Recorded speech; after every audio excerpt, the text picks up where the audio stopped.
この話なんですけど、これ僕のちょっと部署とかはぼかして言わないようにするんですけど、僕の映像関係の友達の女性で今20代の後半の人なんですけど、彼女が20代の半ばの頃に経験した話、数年前なんですけどに経験した話で、当時彼女同じく映像業界の男の子で、仮に S 君ってするんですけど、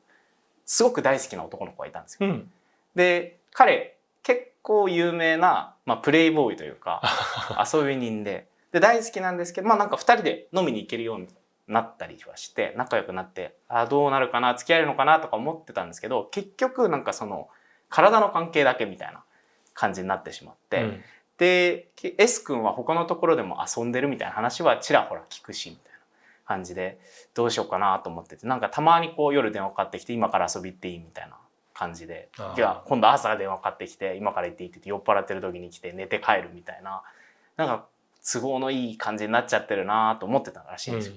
で変えたいけど関係を、なんかこれを無理に付き合いたいとか言ってその関係も崩れちゃうのは嫌だなと思って言えないみたいなのがしばらく続いちゃってたらしいんです。切ない関係ですね。ちょっと切ない感じで続いちゃってて、そんな時に共通のその S 君と彼女の共通の友達からちょっとその同じ映像業界の同い年ぐらいの男女でこうわっと集まってみんなで飲もうよみたいな、7、8人で集まって飲もうよってお誘いが来て、で彼女はその S 君との関係は誰にも言ってなかったらしいんですね。同じ業界で狭いので言ってなくて、でどうやらその飲み会に S 君も来るっていうことになって、じゃあ私も行こうかなって言ってその飲みに行ったらしいんですよ。で行ったらなんか男女7、8人いて、男の子の方がちょっと多めみたいな感じで、で女の子もいて、で中に一人めちゃくちゃ可愛い女の子がいたらしいんですよ。本当演者さんかなみたいな、モデルさんなのかなぐらい可愛い女の子がいて、で結局その自分のその好きな S 君もそこに来る飲み会で、女好きだしちょっと嫌だなみたいな、可愛い子いるのでもう男性陣みんなちょっと鼻の下伸ばしてるみたいになってて嫌だなと思ってたらしいんですけど、案の定席横に陣取ってて、なんか最初からすごい仲いい感じで、あれもともと知り合いなのかなみたいな感じでなってたらしいんですね。でそんな会話の中でみんなとこうまんべんなく話そうとするんですけど、僕のその話してくれた女の子はそのすごい可愛い子 S さんの隣に座ってる子にも話しかけようとするらしいんですよ。で話しかけようとするんですけど、なんかこうかわされるというか、ああみたいな、なんか話しかけても別の人に話振られるみたいな、なんかこう直接話せないというか避けられてんのかな、で目も全然合わないらしいんですよ、初対面なのに、感じ悪いなと思って、可愛いの鼻にかけてるのかな感じ悪いなと思いながらこう飲み会は進んでいって、で終わって二次会行って、二次会も終わってみたいな時になって、もうその時点でその S 君とその可愛い女の子もうかなりイチャイチャしてて、もう最悪だですね、辛いですね。もうそんなの見せつけられて何なんだこれと思ってて、でじゃあ3次会どうしようかみたいな話になったら、もう S さんの姿がないらしいんですよ。女の子もいなくなってて、でなんかどうしたんだろうと思って LINE しても帰ってこないみたいな、既読もつかないみたいになって、もう結局あの2人じゃあどっか行っちゃったんだねみたいな感じになって、どうするこの後ってなったんですけど、もうそんななんで彼女はいやもう今日帰るって言って家に帰ってふて寝というかしたらしいんですよ。で翌朝起きてお昼ぐらいにこうメッセージがピロンってきて、なんだろうと思ったらその S 君からだったんですよ。で今から家行っていい来て、いいよみたいな、お昼に来るのちょっと珍しかったんで、なんだろうと思いながらいいよって言って、ですぐ来たらしいんですよ S 君が。でいつもだったらなんかこうベッドの方来てとかなんですけど、なんかこうリビングのところでちょっと話したいからここ座ってって言われて、なんだろうみたいな、そんなこと普段ないんで、分かったって言って座って、多分昨日のあの女の子と俺付き合うことになったからお前ともう会わないとか、なんかそういうこと言われるのかなと思って、嫌だなと思いながら座って話聞き始めたら、いや昨日いた何々ちゃん、案の定その可愛い子の名前出てと、俺ちょっと前からいい感じなんだよねみたいな、すごい遊びに行ったりとかそういう感じでいい感じなんだよねみたいなこと言われて、うわこいつ私にそれ言うんだと思ってああそうなんだって言ったら、お前さあの子に付きまとってないって言われたらしいんですよ。付きまとう何それみたいな、昨日初対面だけど、いやなんかねみたいな話を聞かされたらしいんですけど、あの子お前のことをもう至る所で見かけるらしいみたいな。スーパーで買い物してたらお前があの子のことじーっと見てたりとか、通り歩いてたら反対側からじーっと見てて気づいたらいなくなってるみたいなのお前すごいやってて、あの子につきまとってないって言われて、いやつきまとってないよみたいな。だって初対面だし、まあやっぱそうだよねみたいなことを彼が言うらしいんですけど、これ要は彼女が生きりを飛ばしてたっていう話なんですよ。はあ。でなんかそれをその可愛い子は至る所で目撃したらしいんですよ。街の本当にもうだからさっき言ったみたいに買い物してたらいるとか通りの反対にいるっていうのをずっと経験してて、でも彼女は会ったこともない女の人が自分のことをじーっと見てるみたいな。で気づいたら消えてるっていうのをずっと繰り返してて、めちゃくちゃ怖いって思ってたらしいんですよ。そしたら友達に呼ばれた飲み会に行ったらその女が目の前にいたわけですよ。いると。で話しかけてくると。めちゃくちゃ怖くて、だから目も合わせられないし、そっけない態度してたわけですね。まあだから彼女は要は悪い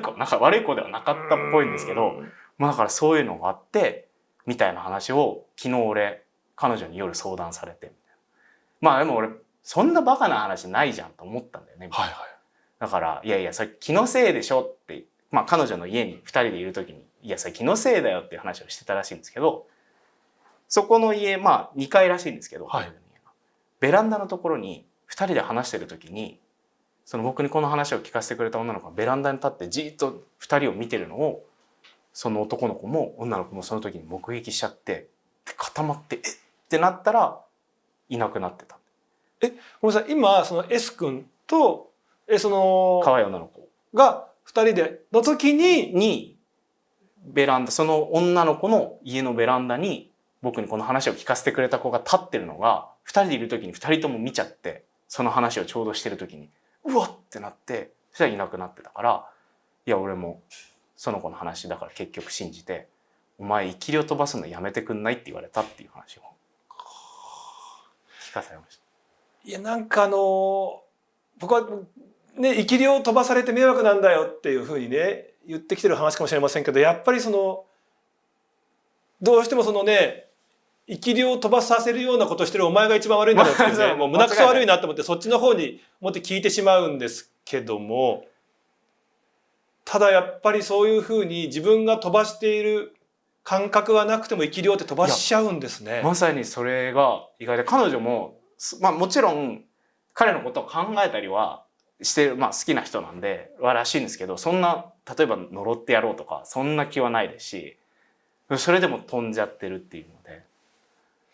ただこれねすごく不思議なのが、例えばじゃあ僕がその山本さんのことをね、何かこう恨んで、クソーと思って生き量を飛ばしてしまってるっていうのは分かるんですよ。山本さんと認識してね、飛ばす場合は、まあ、飛ばすつもりはないですけど、でも彼の方に飛ばすのは分かりますけど、会ったこともない接点がない彼女の至る場所にこう姿を現したり家の方に行くってすごい不思議ですよね。めちゃくちゃだからそこが不思議で、なんで行けるの、なんで分かるのって思うわけですよ。ですよね。で本当に初対面だったらしいので、まさにすごい不思議だな。なんか今聞いて思ったのが、やっぱりその飛ばす目印がないと飛ばせないと思うんですよ。まあ飛ばすつもりがなくても。で昔ね聞いた話で、その元彼とか、まあ、元カノからもらったものって惜しいなと思ってもやっぱり処分しなきゃいけないっていう、特に宝石とかっていうのは、なんでかっていうと、そこに自分があげたものがあると、思ってなくてもそこがアンテナになっちゃうことがあるんですって。で飛んでっちゃうことがあるんだよっていう。でこれ誰だっけな、ある霊媒師さんがなんか女性の方がですね、家でなんかちょっとこう最近体調も良くないし、なんかポルターガイストみたいな現象が起きても気持ち悪いんだって言って、家見てもらえませんかって言ったら、霊媒師さんが部屋の中見て、あとねこれとこれとこれとこれとこれ、これ捨てなさいって言ったら、それが全部元彼からもらったものだったんですって。でやっぱアンテナになっちゃうことがあるから、でもこういうのは処分しなきゃいけないんだよって話があったんですよ。だ分かんないですけど、分からないですけど、もしかしたらその女性のS 君のことを好きな女性の方が S 君に何かプレゼントしました。でそれを S 君が何気なくもらったものをその可愛らしい女の子にあげたりとか、家に何か置いてきちゃったりとかしたんじゃないのかなとか思ったんですよね。アンテナになってそこにめがけていっちゃうってことですね、目印。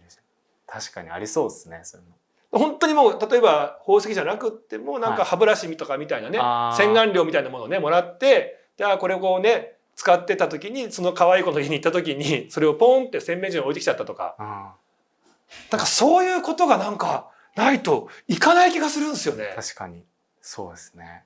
なんか僕はこれ全く別の霊媒師の人から聞いた話。ちょっと教えてください。はい。これは僕それ聞いた時にそうかなと思ったんですけど、その男女が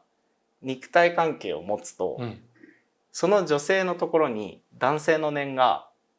7年残るらしいんですよ。へえ。7年間も。7年間残るらしいんですよ。で、だからなんかそれで辿っていったのかなとかちょっと思ったんですよ。この話を聞いた時に。でも逆にじゃあ男性には残らないんですか？男性に残らないらしいんですよ。だからなんか女性の方が、なんていうか言い方ちょっと難しいんですけど、女性は特にそういうことで、思いが残りやすくなってしまうところが。気をつけなきゃいけないみたいな話をよく女の子にはだから私するんですみたいなことをだからその簡単にこういうね許しちゃったりすると、その相手の勝手に念をもらっちゃうんだよ。でもしかしたらそのいい念もあるかもしれないけども、何か邪悪なものを持ってたりするとそういうものをもらってしまって体調を壊してしまうとか、女性って大変ですね。と思って男は身勝手だなみたいな。ですね。いや S 君、僕も S なんでね、途中聞きながらなんか嫌だなそのイニシャルと思いながら聞いてましたけど。どっちも S ですもんね。はい。でしかもそれでねそんなことがあったにしても、そんな都合よくしてた女性に対して、いや生き量を飛ばすのやめてくんないなんてよく言えますよね。それもすごいセリフですよね。すごいなと思って。なかなかこう生きてて聞くことのないセリフだなと思って。僕が今その S 君に生き量を飛ばしそうですよ。ただやっぱりね生き量を飛ばしてしまうっていうのはね、その自分が飛ばしている感覚がなくても飛ばしてしまうことがあって、でやっぱりね自分のエネルギーをそっちにこう持っていかれてしまうから、やっぱりこう疲れやすくなってしまうとか、体調を崩しやすくなってしまうとかあるらしいんですよね。だからまさかね自分でも飛ばしてるわけないよって思ったかもしれないけども、誰かのことを憎んだりとか、憎むだけじゃなくても少しなんかこう考えすぎてしまうとかっていう時にはなんかそういうふうにしないように、もしかしたら自分が生き量を飛ばしてるかもしれないって思ってセーブするっていうのは大事かもしれないですよね。気をつけないといけないんだなと思いました。気をつけましょうね。気をつけます。気をつけます。いやぜひ皆さんもね、本当にまさかっていうね、飛ばしてるわけないと思っても飛んでしまうことがやっぱあるみたいなんでね。はい。いやちょっと今日そういうことに気づかせていただける素晴らしいお話でした。ありがとうございました。ありがとうございました。